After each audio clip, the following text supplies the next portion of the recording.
Hello, everyone, and welcome to Keen on Architecture, next installment in drawing global architecture based on a world of 100 people scaled back from the 9 billion on the planet today to see where people are with religious ideas and their architecture.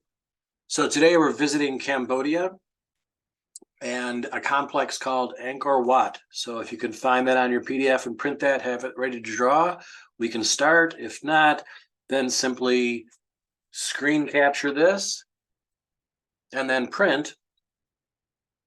11 by 17 is preferred. 8.5 by 11 is okay as well. And we'll have our media ready, our series of sharpened black Prismacolors, color pencils, and we'll take this into a courtyard view of a massive complex. But first, let's step back into the language of the religion we're in, Hinduism. Hindus believe that all continued reincarnated life comes from a lifetime after life. Our fate's determined by karma, the moral worth of our precious actions. The spiritual goal is to put an end to rebirth and unite with God. By achieving that path through knowledge, meditation, one experiences the identity of one's own soul and the cosmic spirit. Worldly activities, the pursuit of wealth, power, love, and pleasure must be performed in harmony with the natural law of the universe. The Brahmins, the leaders of the priestly caste, and the scriptures are some 4,000 years old with a very fine orthodoxy. Hinduism itself, in its broad scope, is a loose assemblage of committees and sects of various practices and traditions, in a sense, a very large extended family. Angkor Wat, what we see here in model form, is a massive complex of over 400 acres. So it's the largest religious complex on the planet to this date. The term refers to a city of temples, a capital of temples. The temple complex, again, is in Cambodia. Really constructed as a Hindu temple, was dedicated to the god Vishnu. But after the 12th century, it gradually transformed to a Buddhist temple. And such, it's referred to really over the long term of its life as a Hindu-Buddhist temple. Angkor Wat is featured in the center of the contemporary Cambodia flag. So what we're going to draw today is walking into the complex because it's so massive. We're going to go internally and we're going to find a courtyard view that celebrates one of the 5 towers that dominate the scene here, enormous in scale and in detail. It's a symbolic representation of Mount Meru. In Hindu mythology, it's a sacred 5-peaked mountain, 1, 2, 3, 4, and 5, standing in the center of the universe. It said the 3 chief Hindu gods, Brahma the creator, Vishnu the preserver, and Shiva the destroyer, reside on top of this mountain. So it's a very, very sacred space with 5 million tons of sandstone that have built this enormous complex, which basically fell into decline and almost the sense of a disappearance in the human memory until it was brought back to a semblance of order and now being held as a World Heritage Site. So as we step into the complex, which is organized axially east to west from the center point here, we'll go into one of the internal courtyards and then look up to one of the towers. Once you get close inside the project, you can't see all the towers at once. You typically have a view of one with maybe a second in the background over here. So they're all self-similar, and the scale changes as you move about through all these sort of arcades and courtyard systems that tell you a story, because unlike Islamic faith, it is very iconic in terms of sculpture and telling a story that wraps around the composition of the whole complex. So as you walk, you're reading the story of the language of the applied arts to it. So the complex here we use as a reference on this point. And obviously in its language here, it is diagrammatically very simple as a pure square that works diagonally to find the corner points.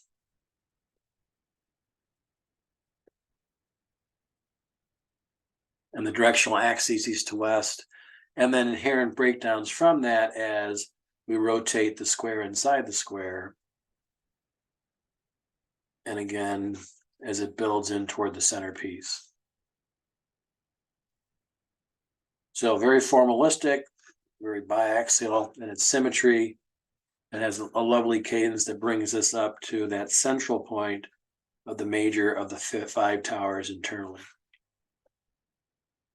So for our frame of reference, this little photograph on the left takes us into a courtyard. And as you can see in the photograph there's a person giving the scale to it. We use a reference to start things off. So if we draw that person is with their head on the horizon line and the relative scale of their legs coming down to the base of this colonnade, we know that's the horizon line that's going to organize our 2 vanishing points.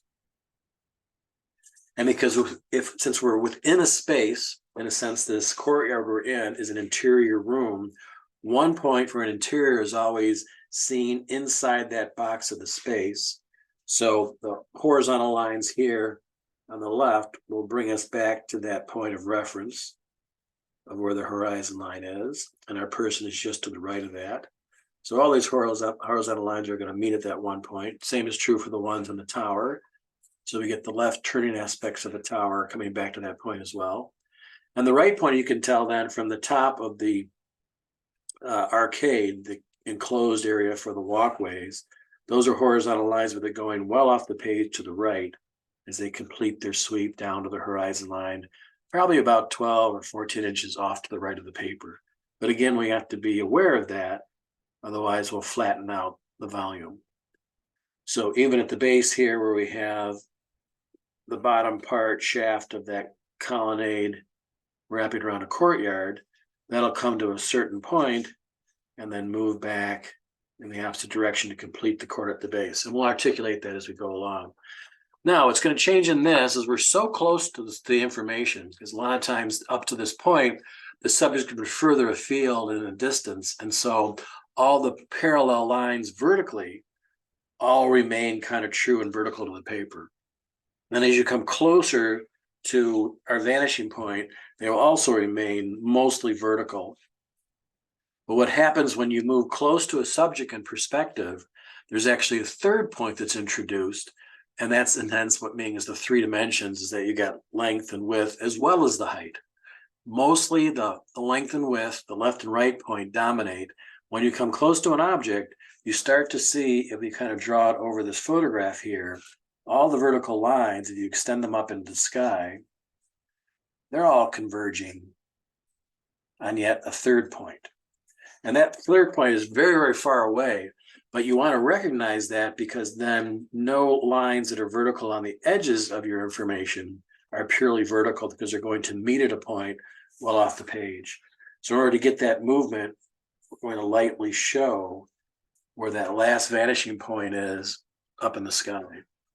So from the left part of your tick marks to the right over here, you can see that these 3 arrows, as well as every other vertical coming off of us here, is racing to a point probably about 18 or 24 inches off the paper here, but still important to acknowledge that, because that's what happens to the pressure of perspective as you step into things closer and closer. For instance, if this was a skyscraper, you can't simply have parallel lines at the base of it, because as you go to the front door of a skyscraper, it seems like it shoots up well above your head to a point right above you. And so that introduces the third point, which we rarely use if you're a far enough distance away, because the parallel lines vertically hold as parallel. In this case, they're still literally parallel, but we draw them vanishing to a third point. So we've got left, right, and the top third point off the page. So let's start by just boxing in the language of the squares we have. So at a certain point over here on this side, coming off the left, we've got the base of just the footprint of the courtyard. And that wraps around here. So here's the floor that is open air. And then on top of that sits a wall that wraps around the skin of the base. And coming off our point here, which creates sort of a half-skinned interior that rises up from terra firma, and then we'll have tiers of stairs which will move up from the basin here to the top. So if we simply draw on the box edge of those, this set of stairs then makes their way up with horizontal lines projecting to the right. So that's our ground plane. It's going to take us from the lowest level up to the first tier, which is the covered walkway, which wraps around a whole floor skin at the base here, and then comes to the base of one of the primary four towers that encircle the largest one in the center. So what happens at this stage, they're all held up by a series of columns which vanish in their movement down from the left to the point, and the ones we see directly in front of us.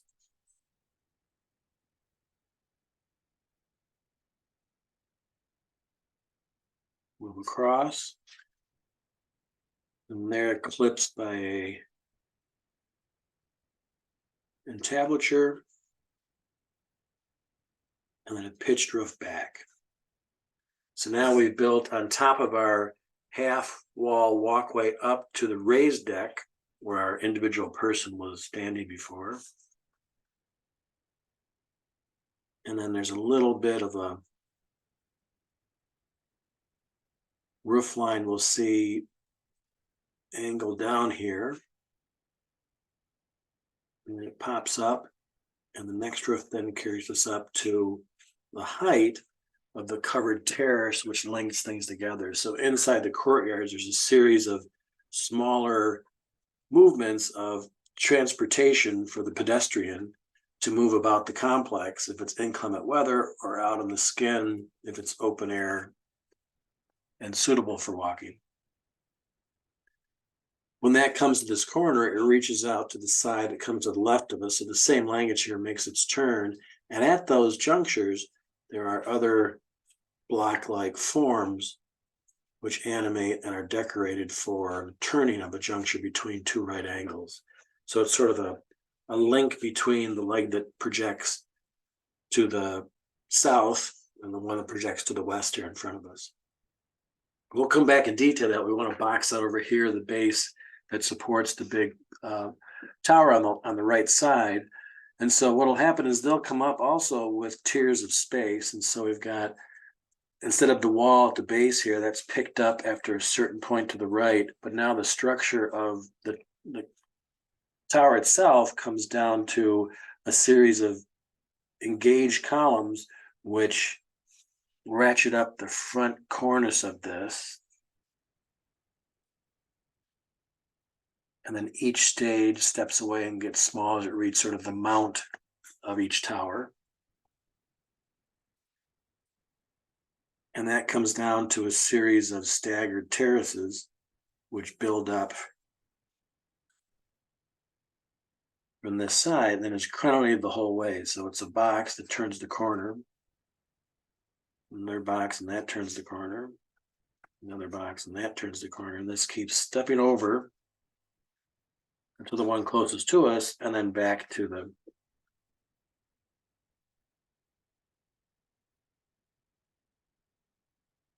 the skin of the twin of this courtyard across the way.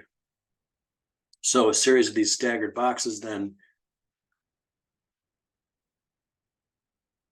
send their stonework, the red sandstone, back in direction.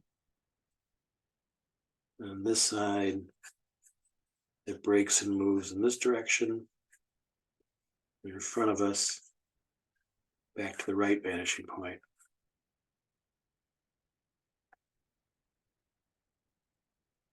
And that sort of holds on to the base. It's all you can see, layers upon layers of hundreds of thousands of this great tonnage of sandstone used to build Angkor Wat. As it steps up then away from the major corner, because each one is, if you look from the plan type down straight, they are a series of boxes in space which are stepped. This model kind of oversimplifies that because it doesn't have the capacity to do all the delicate detailing that's done by the carved sandstone, telling the stories as they move around each section of the towers. So then stepping off of each side, it projects off from the right vanishing point and then back to the left vanishing point.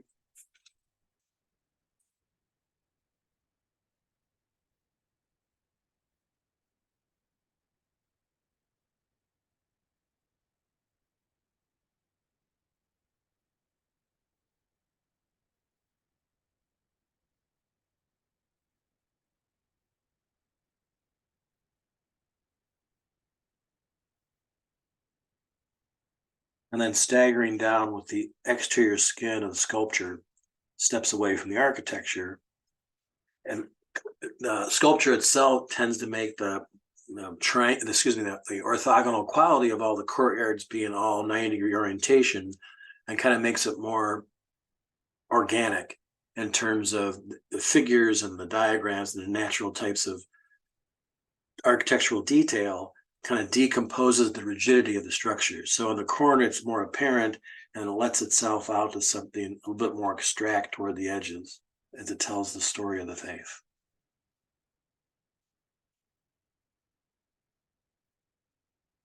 So tiers and tiers rise up as you get to the top of the mount of each tower. And the density then of this information becomes smaller scale, and yet continues across the whole outside skin.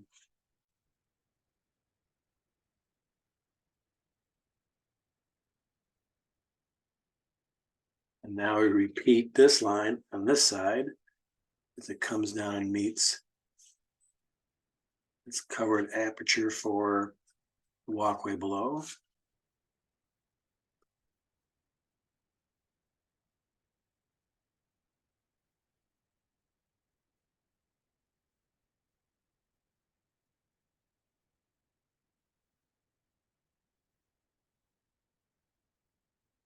And now one of the things we're going to try to push for as we become more schematic in terms of ideas for how to ornament this quickly in the course of an hour sketch or a little bit less is we want to show that we have movement in the sketch. And so when you set your perspective up for your design ideas, studying the history of architecture, drawing your own architecture, is you want to have the eye move through value, but also through just the spatial definition. So right now we're in a void that's got volumes pushing back toward a key vanishing point. So there's movement towards that. We're also moving upstairs, which is a great movement of idea, because when somebody sees a stair, their eyes are moving up that from the bottom to the top. And now we come to an open arcade, which connects two courtyards. So we want to be able to see through the darkness of the one that we're in, and then have that go back towards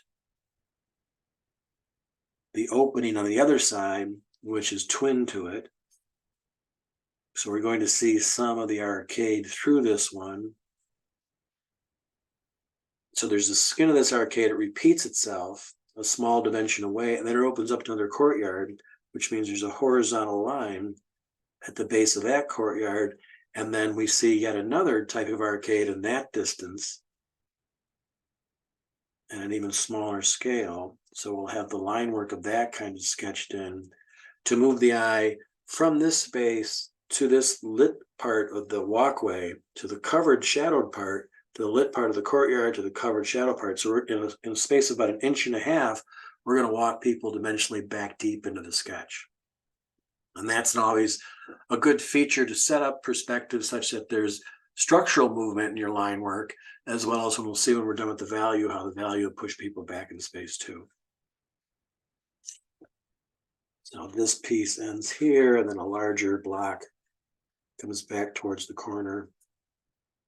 And this corner piece then's got a little movement vertically.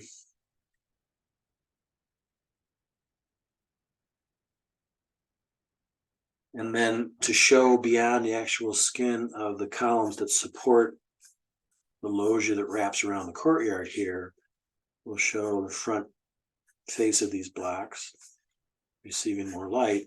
But then we want to make sure we push the floor level back into the space, and then have the floor level return to show the movement of the floor going all the way around the base here.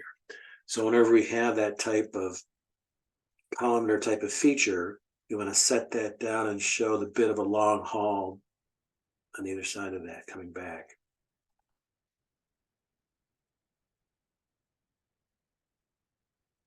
Now, unlike a lot of the architecture we'll be drawing, sometimes it's very simplistic as we push ourselves through other types of courses and sessions that are more in contemporary times. A lot of the detail and decoration disappears due to economics. So more light, shade, and shadow takes over the language of design. In this case, it is so heavily ornamented, there's no way in the world that we'd have time in a short sketch to do justice to it, because this is its own subject and incredibly detailed and could be its own sketch. As you move your eye across there, it's just completely glittered with that type of language of detail. So we have to articulate something that references it as a detailed part of the element. We're more concerned about this, the architectural space and definition of light en masse. So what we'll do is we'll assume our condition of light, shade, and shadow now to kind of figure out how we're going to move through the space.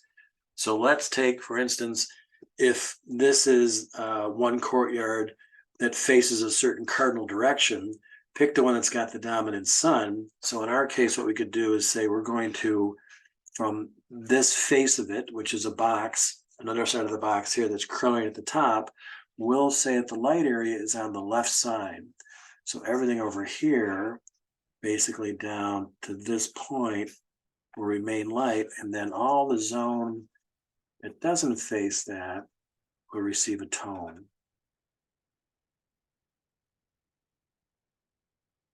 Now, as you come to this face, again, faces out towards us, that receives a gray because it's not getting the wash of the sunset on the other side. But then as soon as we get to the leg of the courtyard that is parallel to us, that's going to receive light. So these surfaces are in the light zone, and that'll come up to the edge of it. The planes that face this way will, the planes that face perpendicular to us won't. So at this point, it's modulating between light and dark. And we start to get more of a sculptural aspect of how the light is moving across its skin.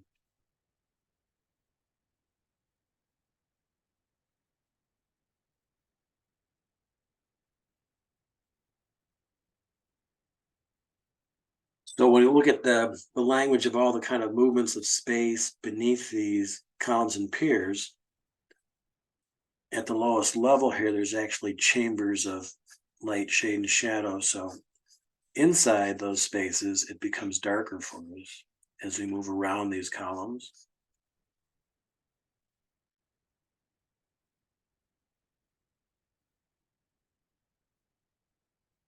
And that'll get a sense of depth for the space and what is and isn't receiving light. And that starts our movement into our courtyard proper, which we initially started with.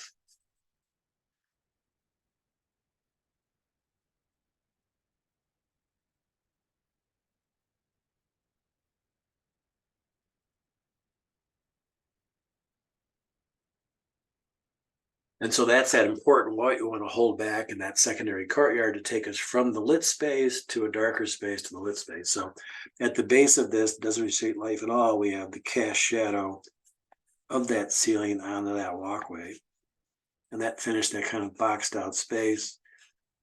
We'll have the cast shadow from this aspect. The light will hit the surface and skin of this fairly strongly on its angle between the two pitched levels. It's a cast shadow down there. Its whole front face is away. And now this one is completely on the other side of where the light source is. So this will be one of our darkest areas later on.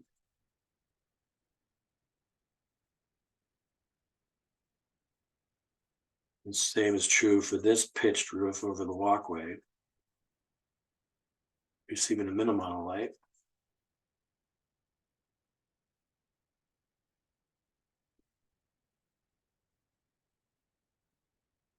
And the columns are also on the shade side, supporting the left walkway. And the space behind the columns is very dark, because not only is on the shade side, it's the light that's bouncing around is generating no light source whatsoever behind these columns. So we can come in and make that an even darker level value. Then we have our walkway, which gets some light that bounces around and comes in and lights in here. So the back of the floor is a little bit darker, but as it comes out, it lightens up. So the top face of the sandstone stone of the walkway is brighter than the wall space beneath it. Bring those back.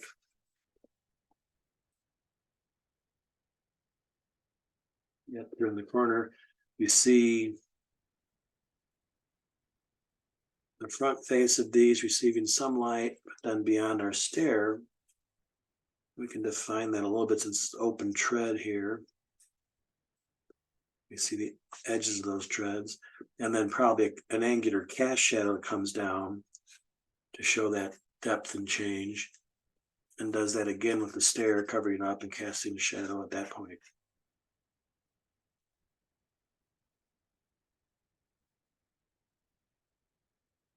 So now we're starting to get that sense of an enclosure now by the line perspective of the form making, but also by the sun coming in and playing with light, shade, and shadow for our volume movement.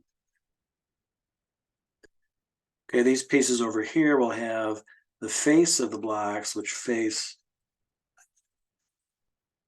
west, and then the other parts which don't and face away. That'll move those walls a certain distance.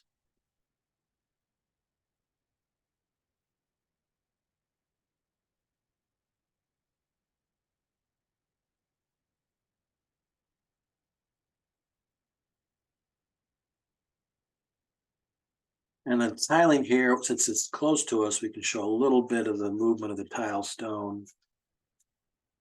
And it's rotunda arc here, and then it's angular flatter pitch on the roofs of the walkway. And that gives a little delineation of how the material is joining together.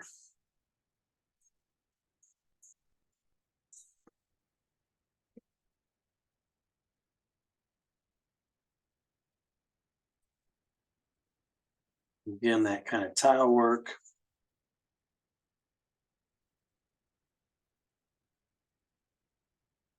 They're all parallel lines. They're all going to go to their point over here, regardless of the vanishing point for the verticals, because this is a pitched roof. And these do the same, just a degree closer to the ground as that pitch comes out.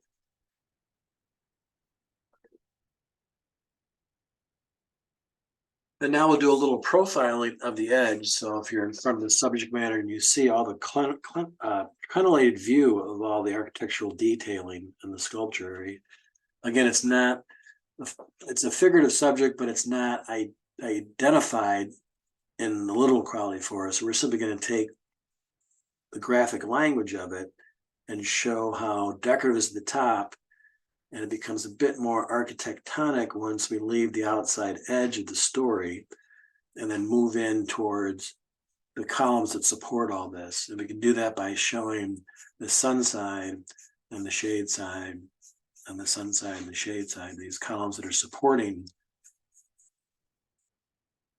all the sculptural work.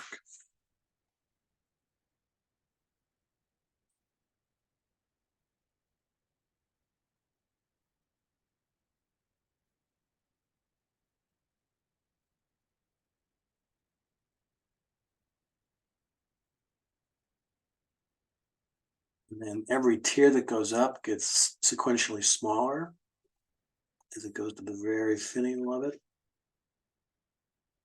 And it keeps wrapping around because at the base of all these are the articulated square columns which march around the skin.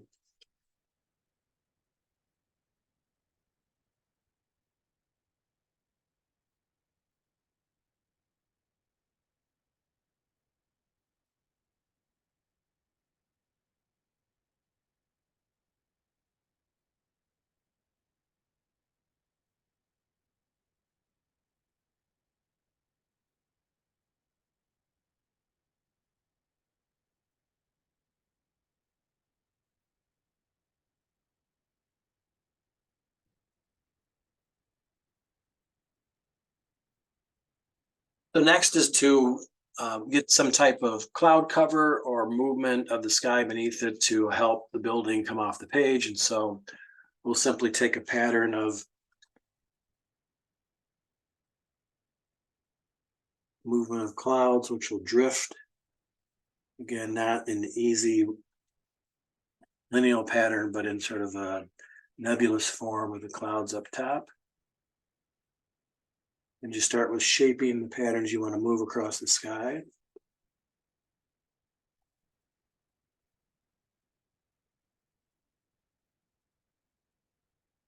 So to work against the brilliance of the sandstone being lit up, we'll take the darker sky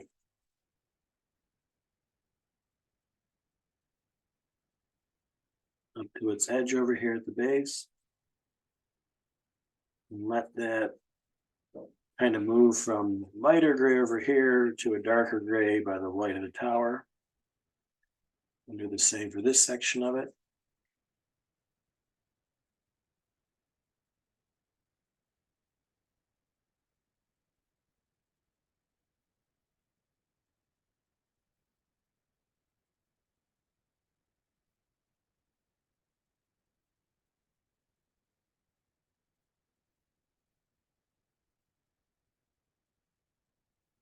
And take it all the way up to the top of it. Now, what's critical about any type of sky movement is it has to pass beyond the subject and then continue its shape making. So now it's on this other side, which will take us over and out to the top right. So now we use the pattern language of the horizontal sky up above as a way to also move the eye across the sketch, across the subject matter.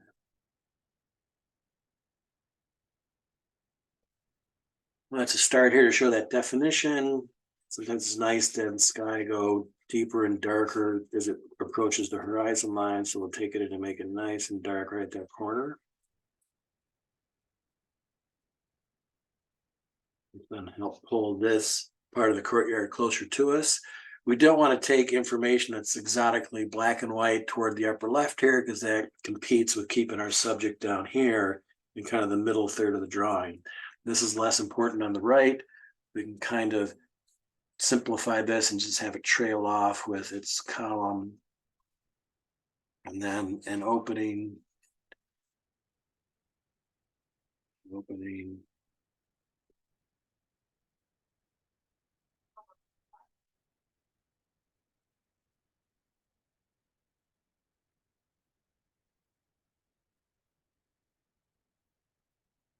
A little bit of tone here on the edge.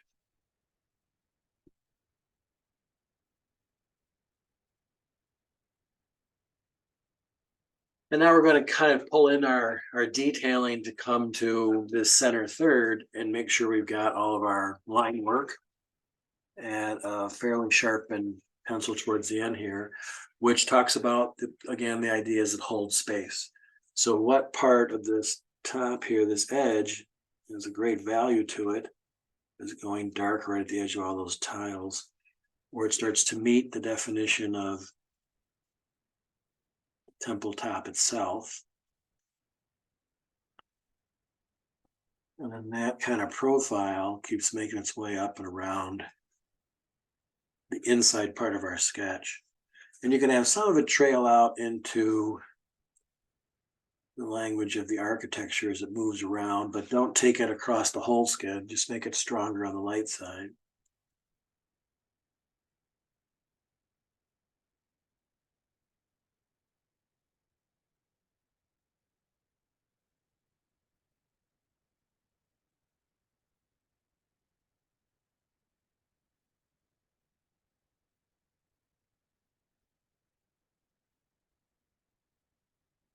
You can see little traces of the column structural elements rising all the way to the very tip. And each one of those verticals is being tied to that point off our page to the other side. And each one of the columns has got a sun side and a shade side to it. And I can do a little bit of definition of secondary line work as they step down for the column to a detail pattern of the wall beneath it and the wall proper. And then when it meets the top, we make sure we've got that detail as a strong sort of endpoint, and then maybe stepping a little bit on its routinely symmetrical pattern back to the other side. Maybe darker right at the tip.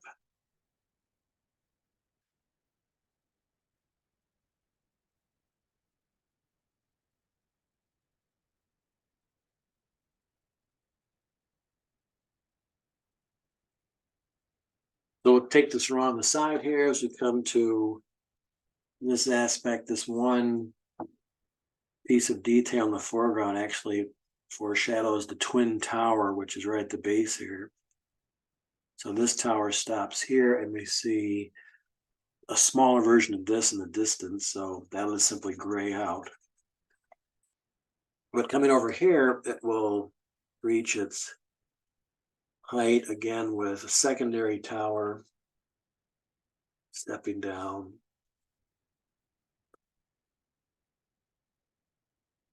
And then to more definition, the edge. And now to this roof line. At the top of all the tiling, each piece is a rounded element, which kind of a distance looks like a singular line, but you can give that more texture and quality to it. And that'll shape down toward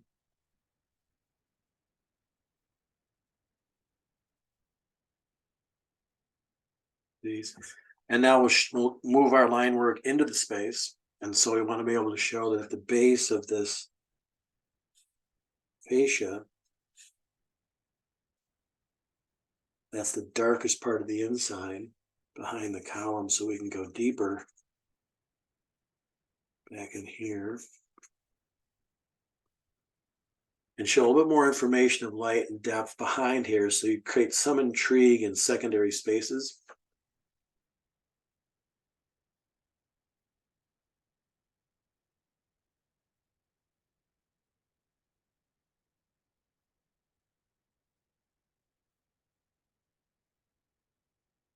And there is a little bit of a detailed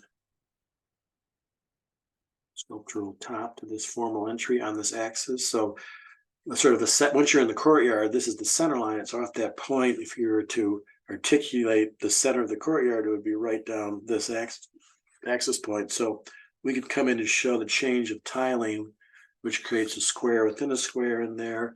And then maybe our flooring line would be a certain tone on one side of it, and then lighten it up on the other.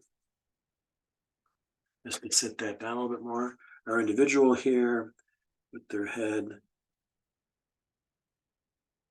using a little bit of a shadow line cast by the sun coming in. Maybe there's somebody in the distance over here in the secondary courtyard. Somebody else well in the back. And those little individuals you kind of tack on at the end just gives the sense of just how large the canopy of the building is. And just like we did secondary blacks in here, just informationally, there's more activity of architecture that's all washed under shade and shadow.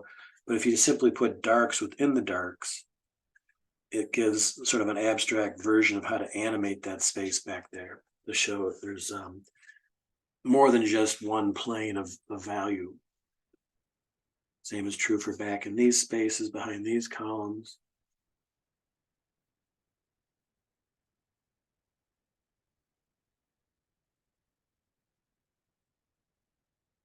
And then here, the openings, these windowed areas. Thumbs out. And now we come back one last time for some detailed information in the sky. We can come back in and make sure that this is not the depth of darkness that you like adjacent to the building. And then maybe we'll do the underside of this to punch up that dark blue against their cloud level.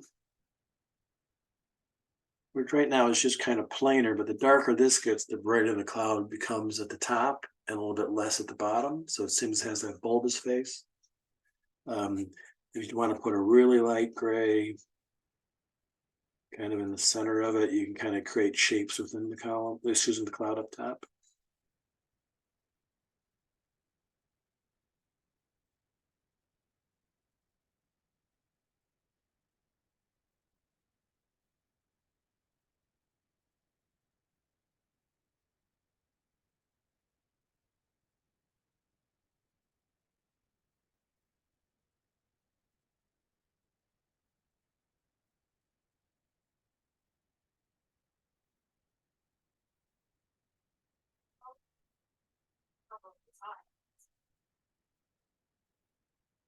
And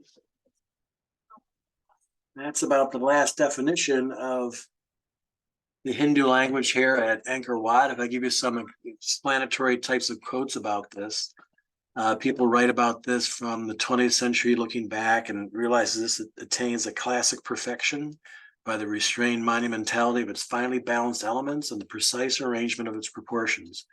It's a work of power, unity, and style, and it actually sort of disappeared from history for a while and was sort of rediscovered and now sort of stabilized by its international World Heritage connections. It caught the attention and imagination of a wider audience in Europe in the 20th century when Cambodia, used to be part of French Indochina, recreated a life-size replica of one of the towers at Angkor Wat during the Paris Exposition in 1931. So it brought the language of it to the West, and the West then realized they needed to go visit this place and help restore and stabilize it. So the king went on at this space as sort of this funerary element, as well as his temple, gone to the supreme world of Vishnu and to intend to venerate his glory and memory. So the architect King Suryavarman II in the 12th century was the one who changed it into a Buddhist temple, as it shifted over time from its purpose and now has this sort of surreal sense of being otherworldly as a reclaimed international promise to the world.